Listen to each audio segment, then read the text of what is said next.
Stephen Fleming is the new coach of the England red ball setup. Well, just the test side, I suppose.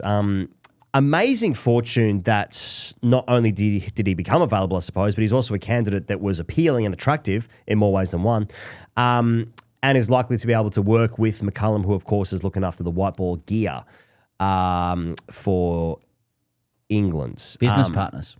Indeed. So they import lamb. Imports, exports. They import lamb into, I'd imagine it'd be export then, right? Into India, depending on where they're domiciled. Really? Oh, yeah.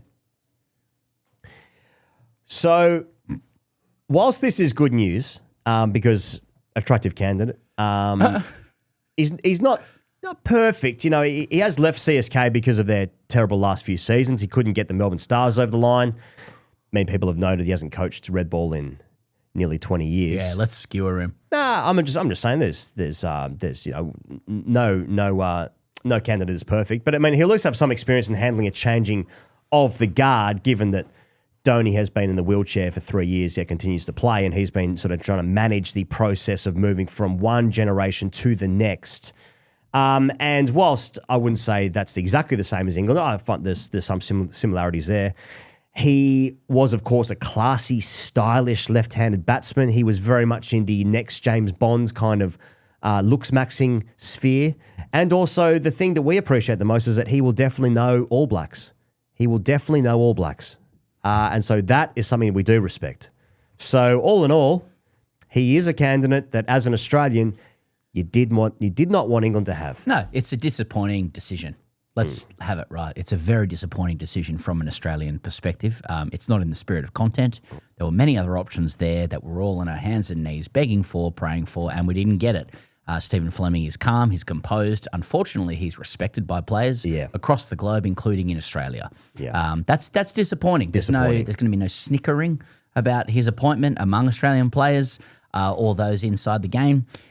He has a great record. He's done it in a lot of places. Okay, he hasn't done red ball cricket, but few people have. The game's dying anyway. Mm-hmm. He's got credibility through franchise cricket, and he's more of like a consigliere, if you will, an ominous grease, a grey cardinal. He's a backroom man, and that allows you to cultivate a reputation for intelligence, an air of mystique, if you will. You know, he was very happy at CSK for MS Dhoni, to be the face of that organisation. He didn't need to be out there. There's no spotlight on him. There's no branding that he needs to do. The branding is in the absence and the mystique, right?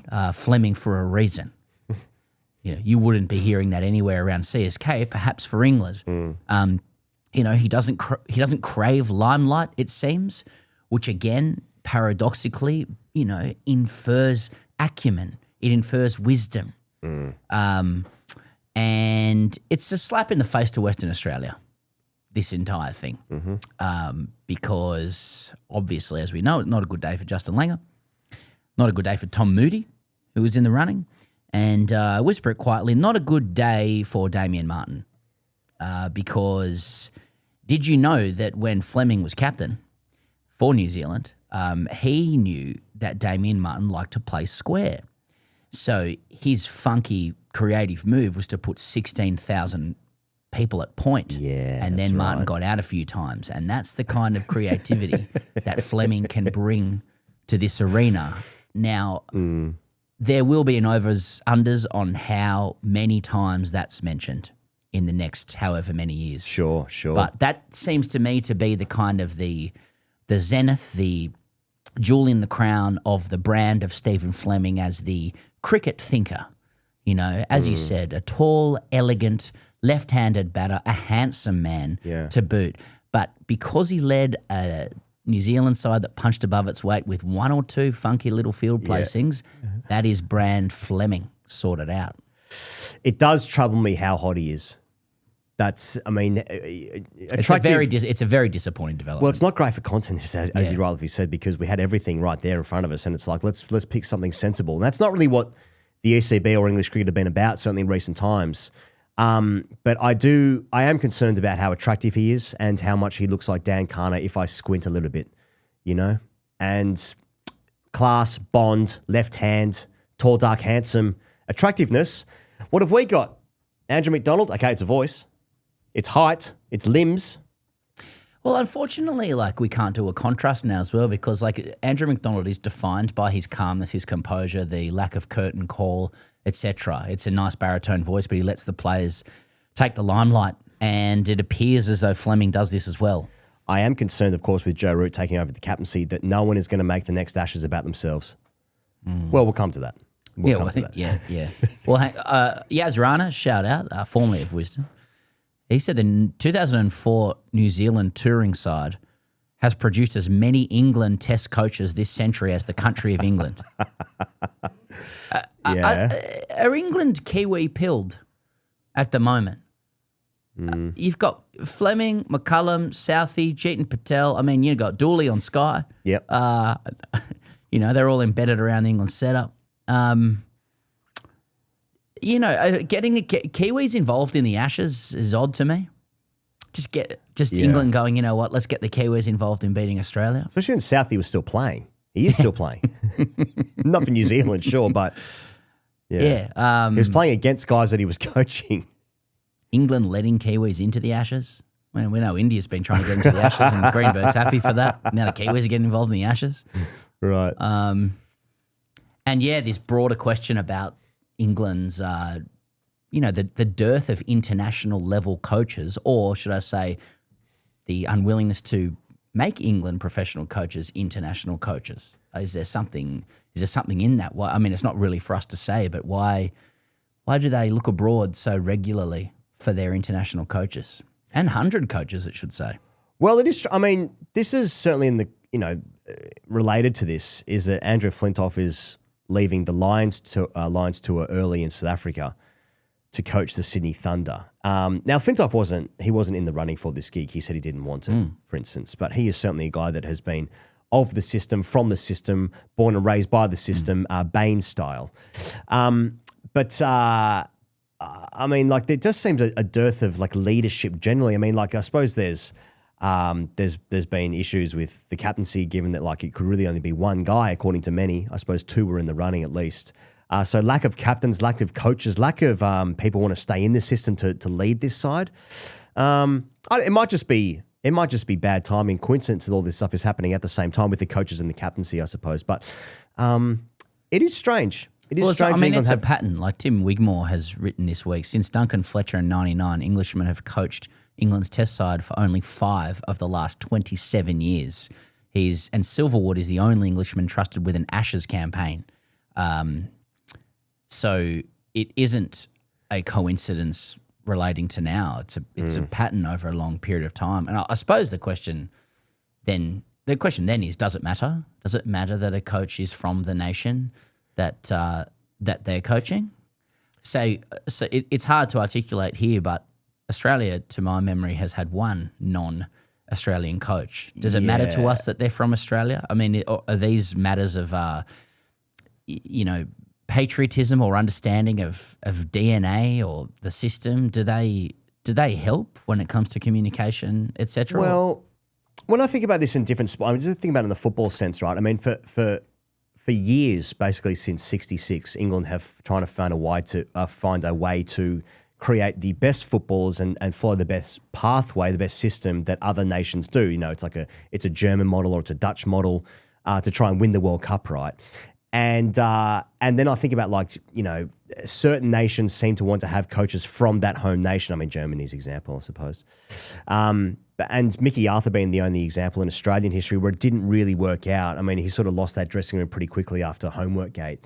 But I don't know if the public were offside with Mickey Arthur being in that role. I mean, I don't really recall it being like that at all. But there is a certain... But when you're not from the country, then the media can blame it on you quickly, like they did Matthew Mott, the white ball coach. I would say, unlike football, I mean, cricket's obviously a very narrow international sport and only a few countries play it. And given that Australia has, certainly in our lifetime been the most successful country, going outside of these successful parameters seems an odd decision when so many people are available in Australia who have had success playing and indeed coaching.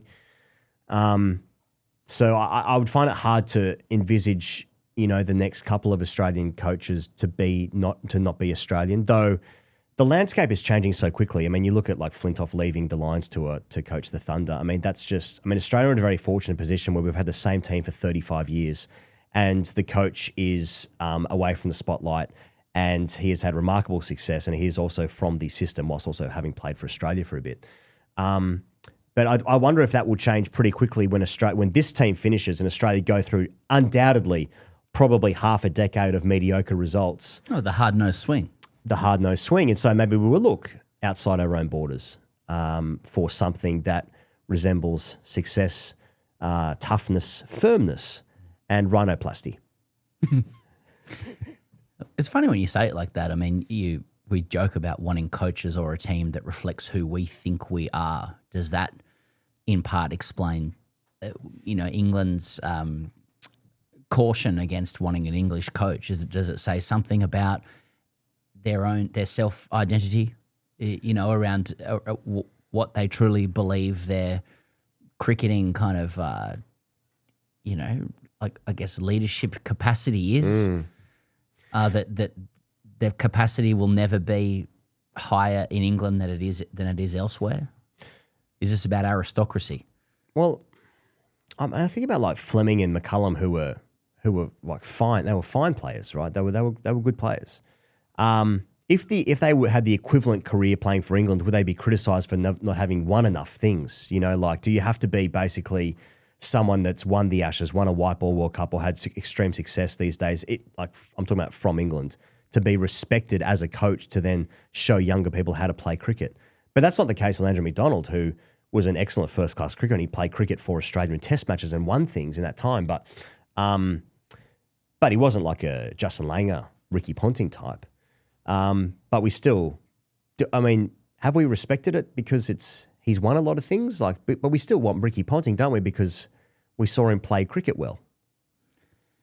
Yeah, I think none of us give a fuck about any of this if our team wins the thing that we want to win, which is all chicken and egg, and it'll be exactly the same with Stephen Fleming. I mean, if he can channel the best talents of this England men's team to be ready to go in 12 months' time, they might write another book. They might write a book about him. They might write two, because you do get one if you're doing okay for a bit. So,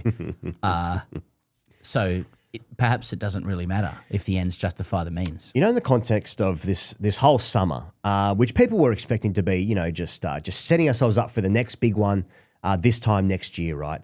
And then the 100 starts. There's no international cricket that we truly care about, of course, apart from a West Indies and Pakistan Test match, which is actually quite gripping in many ways. And so last week we had to pile onto a guy who works in finance or something playing twos. And that was the biggest story. And now it's like, okay, the big news this week, announcing the new captain and coach, and it's Joe Root and Stephen Fleming. This isn't saving the game, this stuff. This isn't bringing eyeballs to the cricket for me. It's a little bit too safe and sensible. Now, is it the correct decision? Sure. But if you want people watching and tuning in and caring, let's get some wild shouts out there, Curious approach. It does appear to be the decision that gives them the best chance of winning games of cricket. Sure. That just denotes or marks a removal from the previous approach, which was eyeballs and revolution and people through the gates. Now this is this is missionary. Yeah. This is missionary, which works. We've polled the players. Next year's Ashes could be the most boring in the history of the Ashes. So the question then becomes say with Stephen Fleming, can he rewire these precocious Bazballers, your Ducketts, your Harry Brooks, for example, your Jamie Smiths, for example? Is there a rewiring process that will go on? And if so, what is it? Because McCullum has wired this first 11 of England cricket, but also it's permeated into the county game. You had to fit the mould to be looked at, right? People have changed their games. Now, what's Fleming going to be looking at? What are the KPIs under Fleming and Root? Runs? Ugh. Winning? Ugh. Pressure? Discipline?